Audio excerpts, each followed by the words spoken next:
Okay, great. I'm good to go.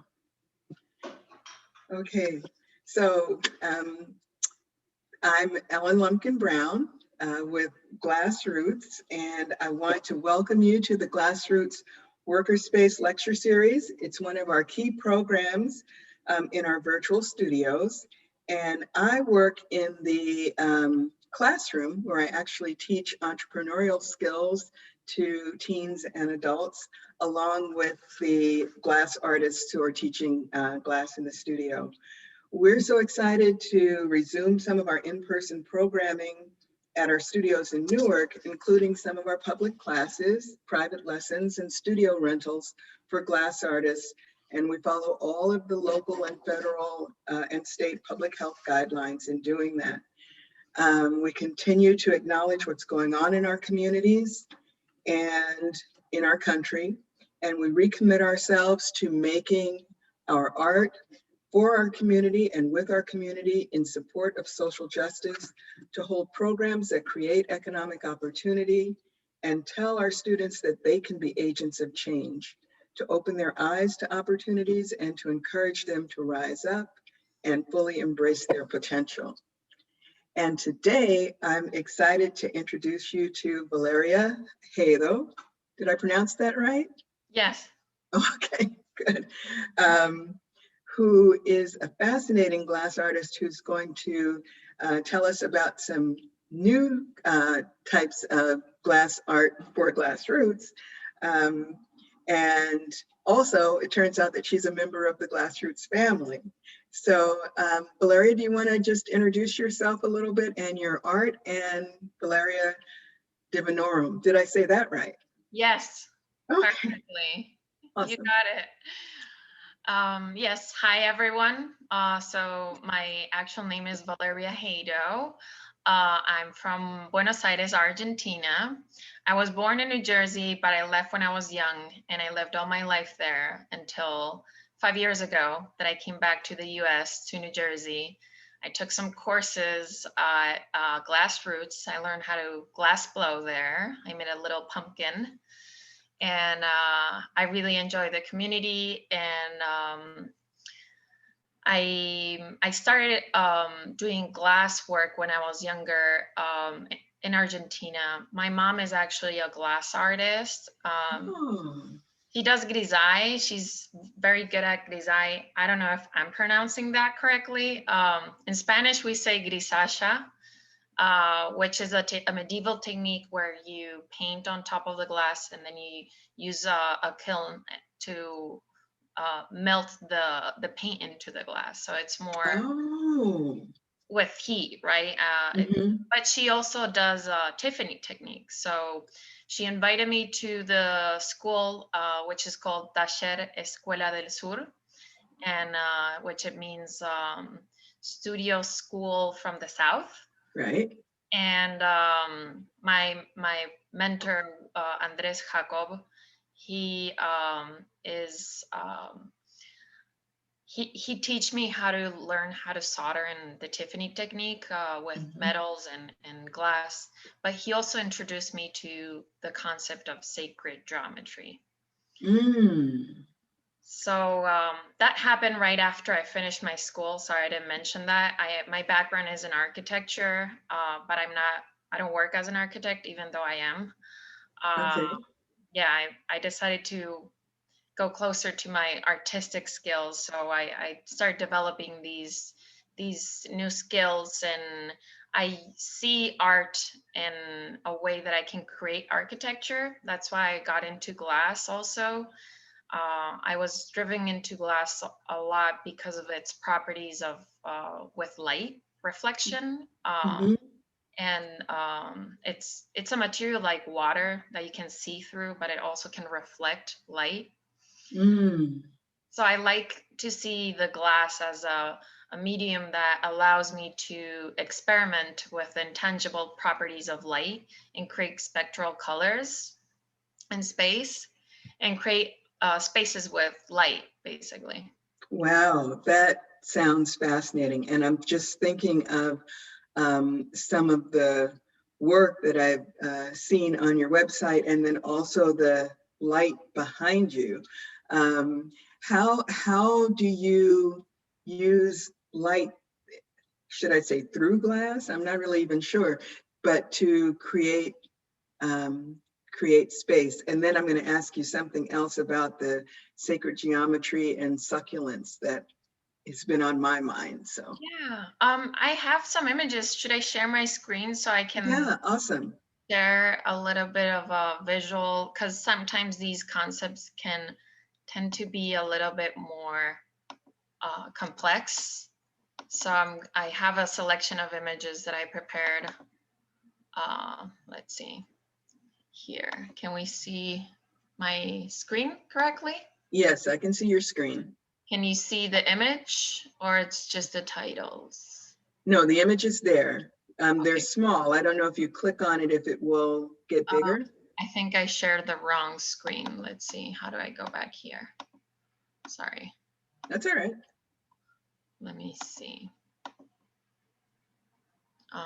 Stop share. And maybe I share my entire screen. Oh, photos. That's what I have to share. There we go. What about now? Perfect. Perfect. Great. All right, so I started with this image, which is a dichroic glass that is one of the materials that I mostly enjoy using because of its properties with light. This is a dichroic glass that is on a clear glass. It's this texture, the dichroic texture on top of the clear glass. I usually buy these glasses online and I work with them. And these are the type of glass that I really enjoy using, and also allowed me to explore the glass into other ways of using it, such as video art too. Well, say a little bit about the properties of this glass that make it so exciting for you.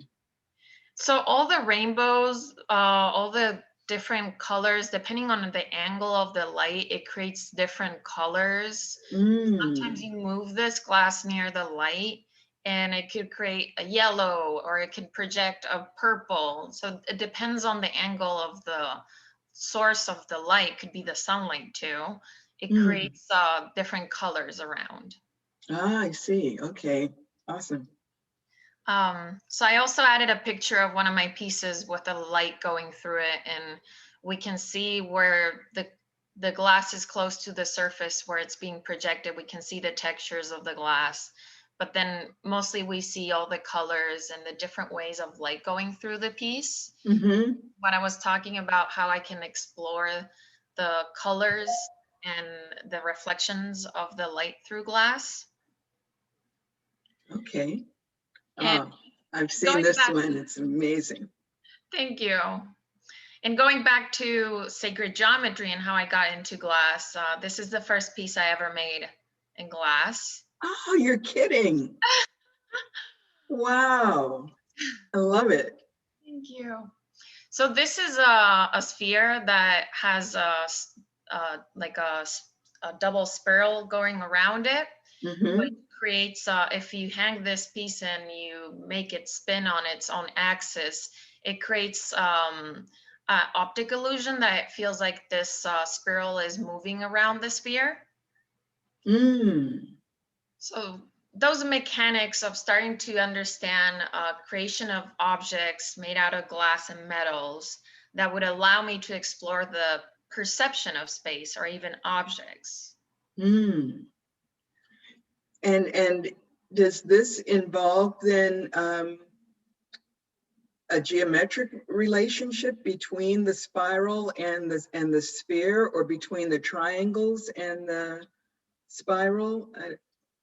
So the relationship with the piece itself, I build the sphere in brass and I solder it with the same solder we use for stained glass.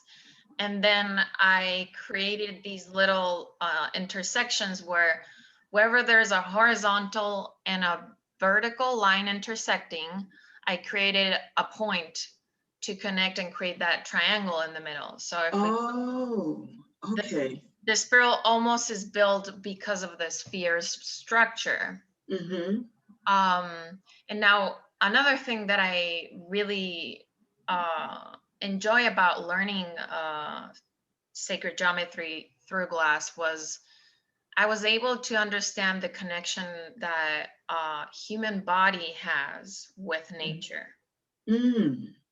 So that's when I got into succulents too, that you were uh, asking about. Yes. Well, tell us about that. That's exciting. In Argentina, the climate is very different from, especially in Buenos Aires, from New York. So it's very easy to grow plants because it's very humid and sunny most of the time. Mm-hmm. So I started growing my own succulents and looking at them and realizing how they grew their own babies and in different ways, and how Mm-hmm. all these different ways of growth of life was being combined by a same mathematical proportion that is called the golden ratio. Okay. Yes. That Well, one thing, I'm from California, Southern California, so it's probably a similar climate, and succulents are everywhere. You don't have to do anything to grow them, they just grow. And they do have such a particular kind of, it's not symmetry, but a growth pattern. Is it phi? Is that the, yeah, the phi number. yeah, okay. Yes. So yes, tell us more. So growing plants and being able to connect with nature in this way, it really helped me to feel part of something bigger. I'm not a religious person, so when I start realizing how these patterns of growth of life that was seen in something so common as a succulent, as a plant that's part of your routine, you have the plant and you always see it. And I Mm-hmm. started realizing how we could find those patterns in other plants and other flowers, such as sunflowers, for example. They have Mm-hmm. the double spiral that we're talking about, and in the center of the flower. So when I start studying this, I Really? really like the scientific part of it, where I could explain something that it's hard to explain, but it's hard to understand sometimes, but it's visible to ourselves in a very easy way, Mm. right? It's something that could be obvious, but it's not. We don't talk about it too much. Maybe I wasn't aware about these patterns in nature as much as when I start studying them. Okay, great. So then I started working with different other geometric objects. This is a shape that is called the icosahedron, and it's a platonic solid, and it represents the composition of the molecules of the water. Mm. Then I started working with more complex shapes. I liked sacred geometry a lot, but I felt like I was just repeating things that already exist, even though we think about water and we don't think about the icosahedron, but it does represent the composition, the growth of it, or the chemical composition of the water. So then Mm. I started playing with other patterns. And this case, I start working with the honeycomb. So it's kind of hidden, but you can see some of the hexagons. Oh yeah, yeah. Now I see it. And for this piece, I brought it over. It's not a piece that I shown that much. It's a piece that I really worked in, and it was through a difficult part of my life where my dad was very sick. And I brought this because I feel like stained glass, and especially Tiffany technique, has been giving me almost like a therapeutic support, where because of the amount of detail and process of this technique, that it takes a lot of um, focus and detail, and you also have to be delicate but at the same time strong with it. Mm. Like cutting glass, it's something that you have to feel the courage to do it, because you only have one chance to do it, and if not, you can Mm. break it all. Right, right. And So I sometimes it's going also, to happen. yeah, it happens, even Right. though you've been working with the glass for many years. And I like that because it also helps me to understand the idea of the connection with nature, also through a material that could be seen as like a strong material because we use it for architecture, we use it for windows, right? But at Right, the right. same time, it's so fragile. Mm-hmm. So I like that, also that aspect of the glass, and how it could become something almost spiritual to create stained glass. Hmm. It's wonderful. Did you know, by the way, that that Tiffany has one of its original facilities in Newark? No. Yeah, it's closed now, but years ago in the North Ward is the Tiffany factory where a lot of those techniques were, were used to manufacture that incredible glass. Well, this is wonderful. Just what's this one? Sorry, I have so many pictures. I was thinking also just to scroll them while we talk too, but sorry if you wanted to say something about this one. No, I just really, as with most art, the more you look at it, the more things that you'll see. And it just kind of draws you in. Thank you. Oh, and this one, I have this white triangle on the bottom that has a flower, and this other brown one up here that has some drawings. My mom painted those, so I sometimes include Oh, some pieces that my mom makes. okay, great. So she's still doing that then? Yes, we got, she moved to the US a few years ago too, and we got her a kiln, and she's working on her grisaille work. Awesome. So I was curious about where you create. Um, are you working in the space that we're seeing now, or do you have a different space where you go? Yes, no, I'm at my home. This is my living room, and I have a space. Thankfully, I have a big living room. It's not coming in New York, but I have my big table in the living room. My partner allows me to keep all this space here, and I have all the glass in the living room, and it's my studio here. Awesome, it's great. And you make art for installations and well, oh wow, look at that. I was going to ask you about the art that you art pieces that you sell as well, but please tell us about this one. This is called the 64 Tetrahedron Star. It's basically the geometry that expresses all the geometry that appears in nature. So inside of this shape, all of the shapes fit. If that helps to understand a little bit. But basically, I made this, I cut these glasses over the last year and a half. And I just cut all the glasses, and I had a little studio. Talking about studios, I used to live in a studio apartment where I had my mattress and then a table to work. And most of my work all the time, I would do it on a hallway that I had it was wide enough to have me standing and holding my back to the wall and giving me space to solder on a little table. Wow, So that's pretty narrow. yeah, it was very narrow. And for this piece, I didn't have enough space. So I decided to just cut, grind, and wrap all the pieces of glass. And then when I finally moved to another space, and I had this bigger living room, the quarantine started. So Oh, I had enough time to solder this piece, which I don't know if I would have been able to finish if our life schedule would have been the same since last year. mm-hmm.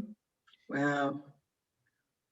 And This is another angle on it. yeah, so what's interesting about these geometric shapes is that you can see so many other shapes side of it too.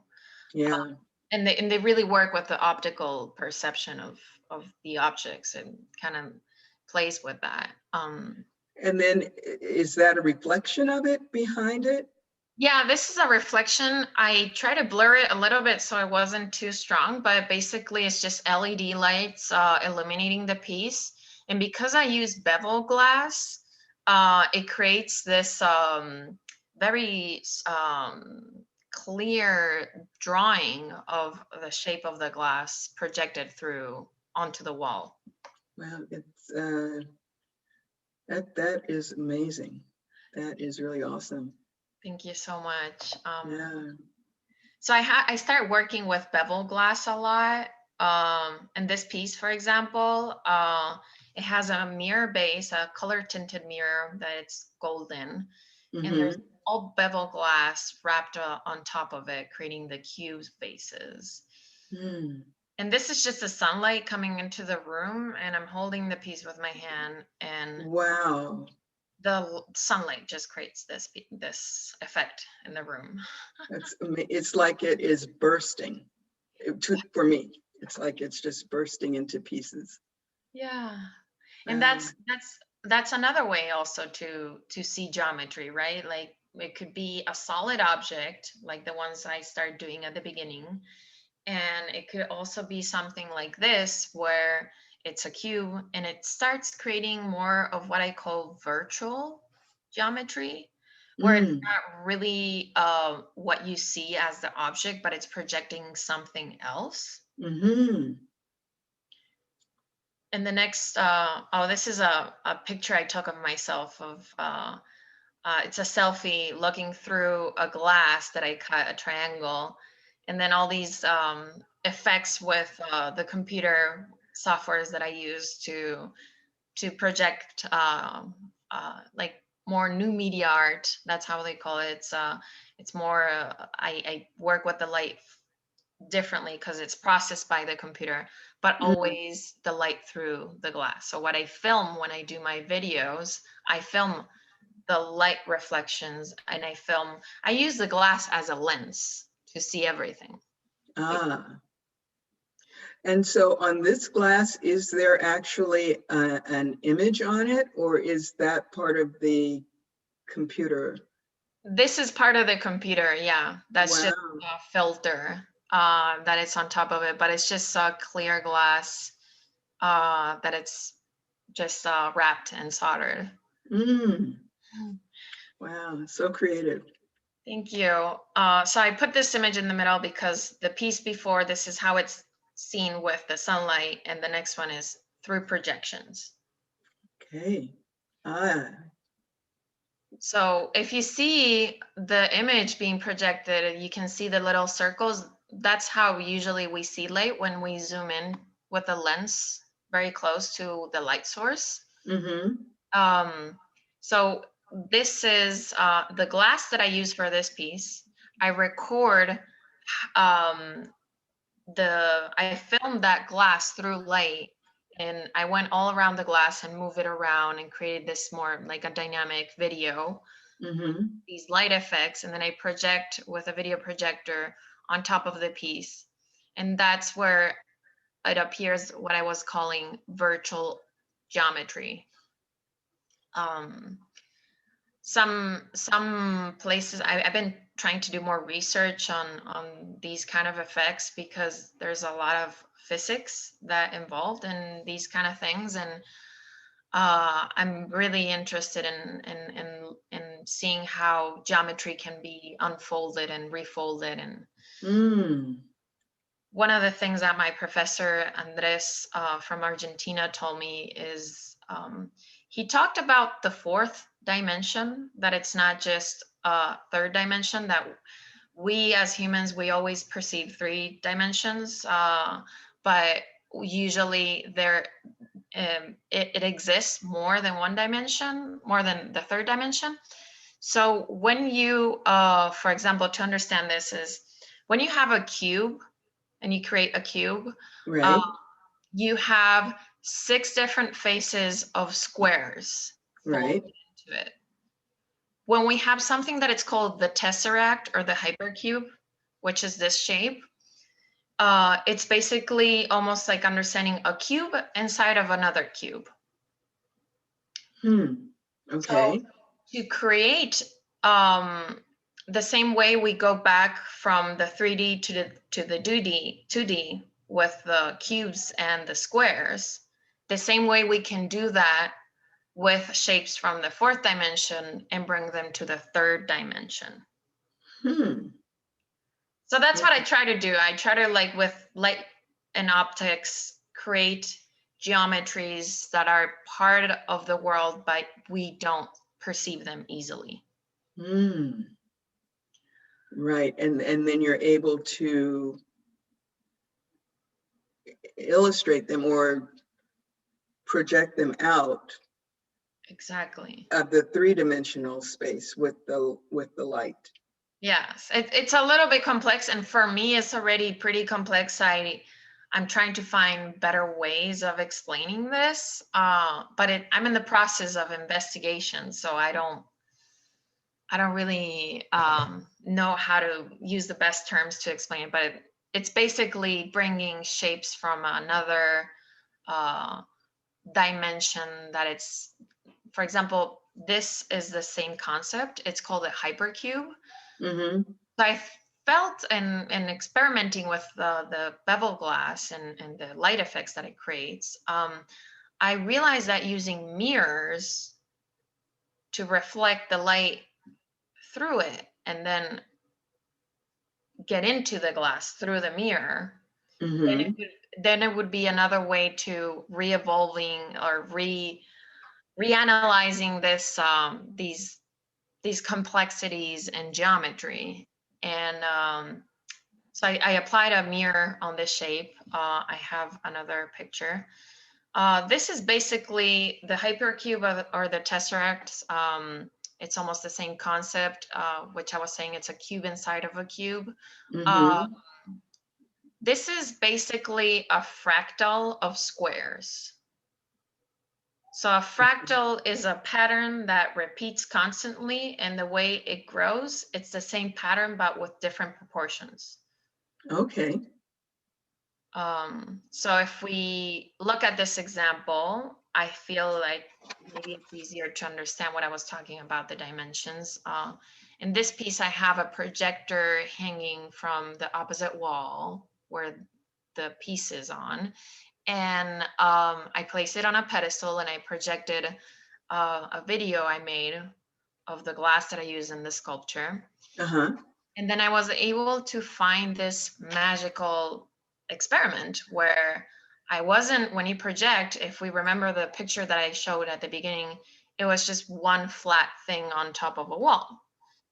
And the projection, right, the shadow of it, the same way we can see it on the bottom right side, this is the shadow of the piece, so we can see the entire piece.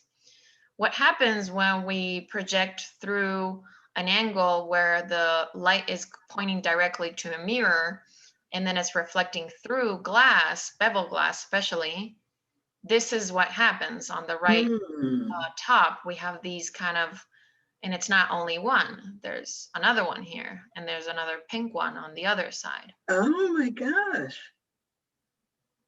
So that's where I finally got to understand a little bit more of the 4th dimension and how we can unfold shapes that we don't see, but they're there. Wow. You know, it's fascinating to think about. So you're in when you do this is reflecting off of each wall. I mean, here's, I guess, the question. How does the light source come into that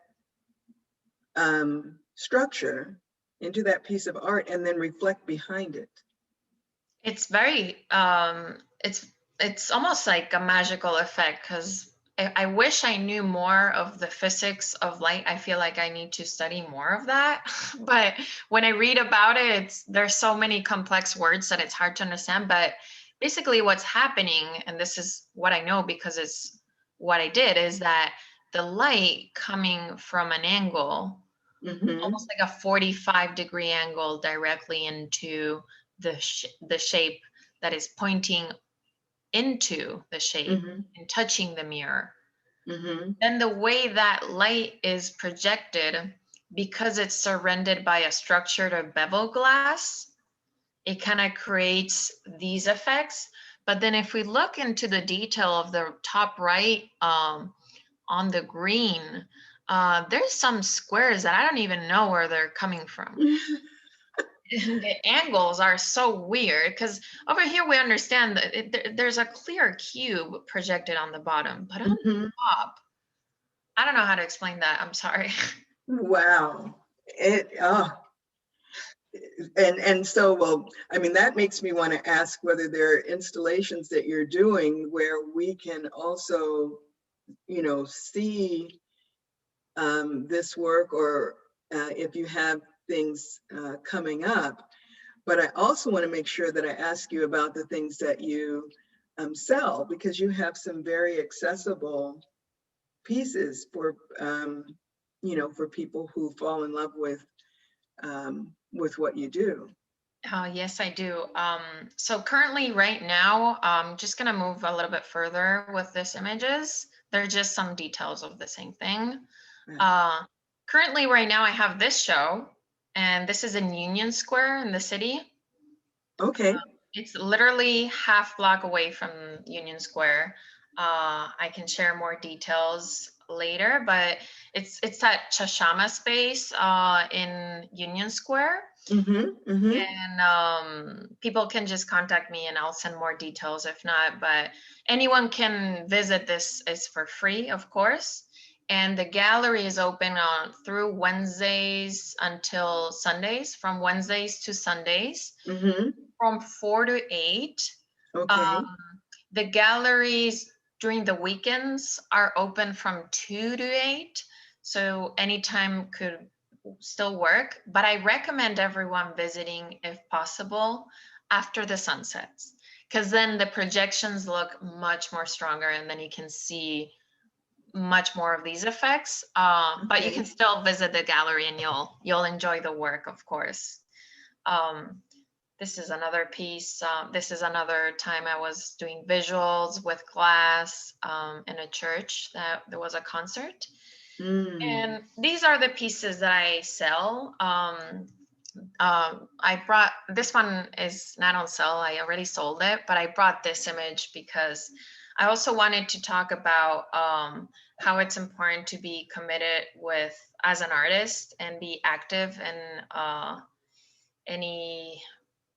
anything that you could be doing to help people and to create consciousness, because I was trying to show my work and my sculptures and my installation work more of awareness of, yeah, we are part of something else. We're part of this like nature and this mass structure that it's amazing and we don't even know about. But also, I'm from Argentina, and over the last, I think it's been like more than 8 years, more actually, because the movement started a while ago, but there's a huge movement of feminism that we've been fighting for legal abortion in Argentina. And this has been something very important for me growing up in a place like Buenos Aires, where there's a lot of, how you say, like,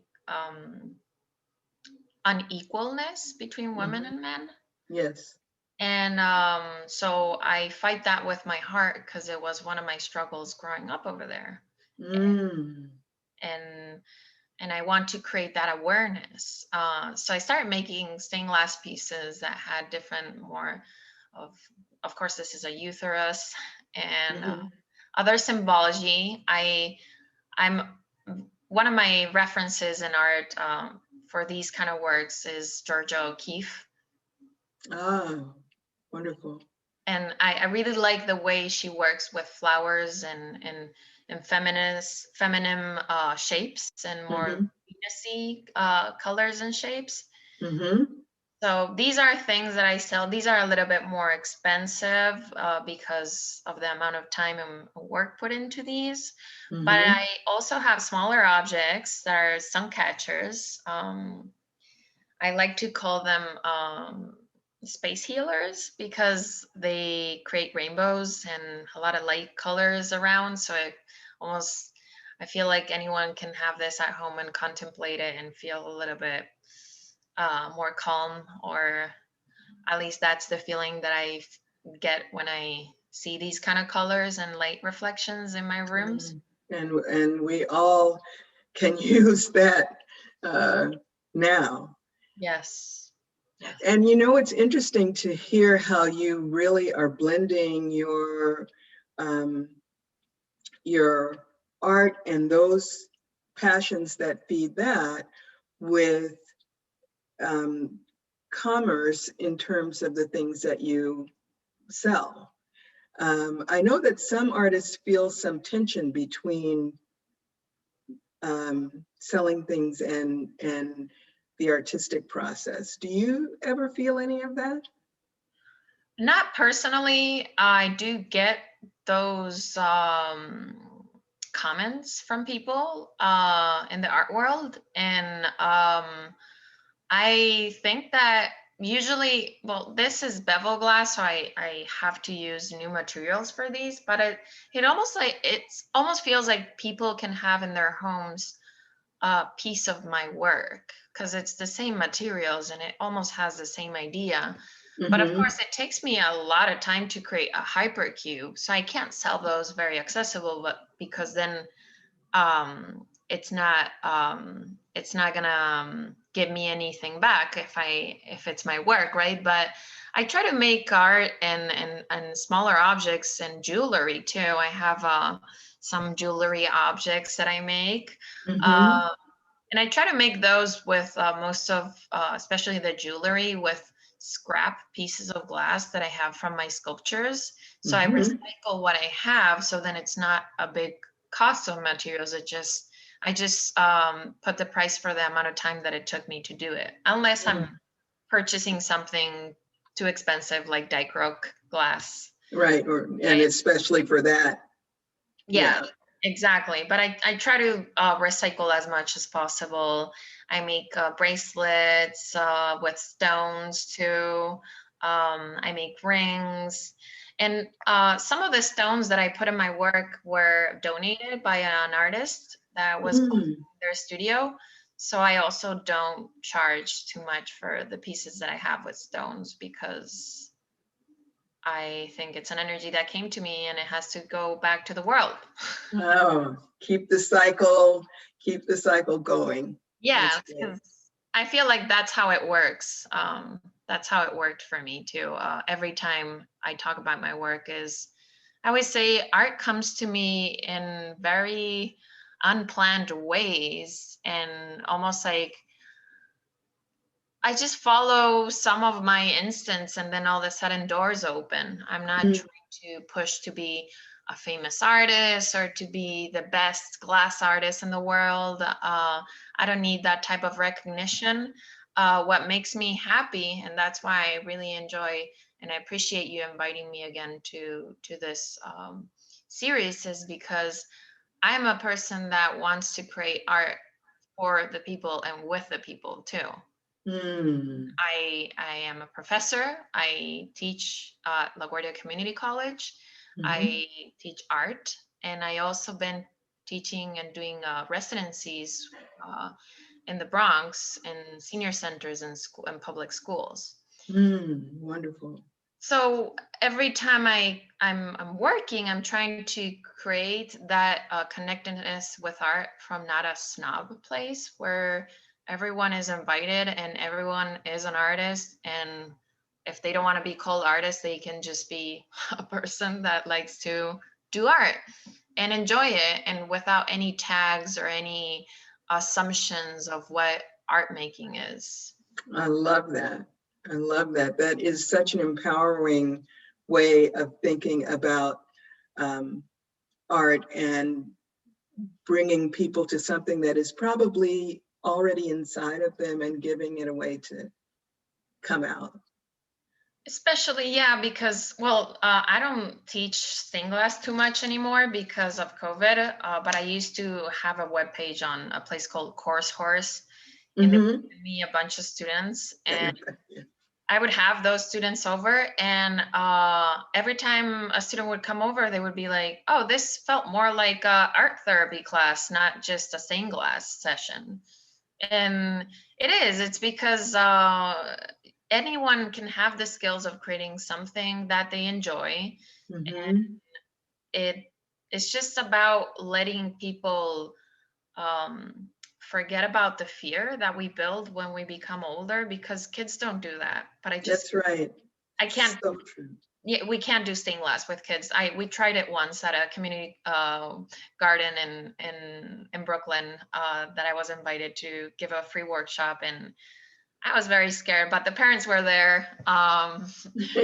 But I don't think it's a good idea. So getting people to have the skills of Tiffany technique and teaching them the skills, but also letting them produce their own designs. That's something I always encourage in my classes. I don't bring students and tell them what to do unless they really are lost and they don't know and they really want me to guide them. I Mm-hmm. give them at least um, at the beginning of the class a section of it to design what they want to do and to look around the glass, because sometimes I have many different pieces of glass and they can come and look at them and choose by the glass or choose by the shapes they want to do. Yeah. And that Yeah. freedom and that comfort that someone else is next to you and is going to guide you, but it's not going to tell you what to do, I feel is a key for any artist instructor. Mm-hmm. I totally get that. And I think the artist instructors at GlassRoots take the same kind of approach when you're introducing such a new, material for most people, but realizing that they've got so much creativity inside that they can, pour into that. Um, just with a little bit of guidance about how to not hurt yourself, sort of, and otherwise let things flow. Yeah, definitely. And the last picture I put on the presentation is this one. That speaking of making art for the community, this is a Manhattan Bridge. A friend of mine that does light art invited me to project my videos of glass onto the bridge on Dumbo on Brooklyn side. Mm. And this was an event that was there in the streets. It's street art, but it's pretty unconventional because I never worked with a projector that big. It was something amazing. So this in right underneath. On the left. Yeah, that's your piece. Yeah. Yeah. Wow. And that was an event that I really liked because it was on the streets. Anyone could just be walking by, look at some art, keep on walking, or sit down, have a coffee, watch them. It was a bunch of Right. us too. That sounds awesome. How big was the projector? I don't remember. This was, I think, in 2017 or 18. I should remember, but I forgot. I bet it was huge. It was huge. It was huge. Yeah. Yeah. Well, let me, I don't want to take too much of your time. You've been so generous and shown us so much, really took us on a journey there. But I always like to ask people, and this is sometimes helpful to our younger students who watch our video series, because we work with people to age 10 and up, but certainly in many of our programs, like high school students. And I like to ask people if they could give some advice to their younger self, pick an age, whatever feels good to you, but what do you think you would tell yourself? I would tell myself from high school, maybe when I was 18, I had no clue what to do. I finished school. I actually came to New Jersey for almost a year to work at a mall to see how life was here. And I went back to Argentina, and I decided to study architecture.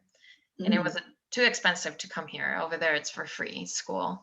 So it was different options too, right? But I studied architecture without enjoying it. And I spent more than almost 7 years of my life dedicating most of my time to a career that definitely gave me a lot of tools, and I don't regret at all. But maybe I would have told myself to worry less about the expectations of society and how good I have to be an independent woman in this world. And that the most important thing, even though it sounds very cliche, is to follow your heart, follow your instinct, follow your gut, and choose what makes you happy, because that's where you're gonna shine. That's the only place where you're gonna shine. Yeah. Light. And let out the light. Yeah, I think that's great, and it is something that is really not only important but hard for sometimes people to understand when they're thinking about, but I'm going to have bills and I'm going to have all of these things that I need to do. But when you shine, some of those other things come to you also. Exactly. And it is something magical that it takes time to understand and accept, but at the same time, we have to keep ourselves being creative. We have to be responsible, but we also have to be very creative. And creative, it's not just being an artist and being creating colors around the world. It's more about, I have these things in my hand. These are my options. This is the path I can choose. Right. Which is the best path, and how I can make it fun. How I can make it a fun path, how I can make it different and unique, because everyone has their own unique path and lives and skills and gifts. So it's a journey to discover, but it's definitely worth it. Yeah, worth, and thinking about it that way. My mom always says, there's only one of you. You're the only one. So use what you have and observe what you have. And well, anyway, Valeria, I want to thank you so much. This has really been great. It would almost feel like I went on vacation a little bit. Yeah, because it opened up such a different way of thinking. It's great. Thank you so much. Is there anything else that you want to highlight before we wrap up? If anyone, I know we're going to be posting this a little bit later. So the show that I was talking about is going to be up until March 20th. Okay. And I'll be in the gallery that day. So if anyone wants to come and meet me in person, bring your mask. But it's a Saturday, and I'll be there all day from 2 to 8, and it's in Union Square. And maybe if anyone wants to follow me on Instagram, I'm Valeria Divinorum. Maybe we're gonna write that down. Yes, we will put that up so that people can follow you. We'll put a scroll up for that. Oh, thank you. And yeah, sure. I have another Instagram for my craft and my jewelry. I'm trying to keep it separate so I can display both things in different ways. Okay. Not all in one. But anyway, they contact me. I can send information. I'm open to do custom pieces if there's a shape they like and they want a specific color, things like that. Oh, great. Great. Okay. Well, afterward, you'll send me the right information and we'll put it up at the close. But again, thank you so much. And I just need to read one little thing as we finish up, that we're encouraging everyone to visit Valeria's website and to visit our website. You'll have a chance to learn a lot more about GlassRoots, or to shop in our online gift store where we have beautiful products made by our artist instructors and our alumni and our students. And you can stay tuned to our Facebook page, our Instagram for the next episode of the WorkerSpace Lecture Series. I'm going to try and make sure that this one does come on in March, Valeria, so that people can get out to meet you. I think that'd be the coolest thing I'm going to try after sunset. And I also want to give a big shout out and thanks to the Office of Faith-Based Initiatives in New Jersey, who is supporting this lecture series, and we wouldn't be able to do it without their help. So we are very appreciative of that. Thank you so much, Ellen. And Valeria, thanks. And I will see you on the 20th, one way or the other. Great. Great. Thank you so much. So Thank nice you. Okay, and take good care. You too. Bye. Bye-bye.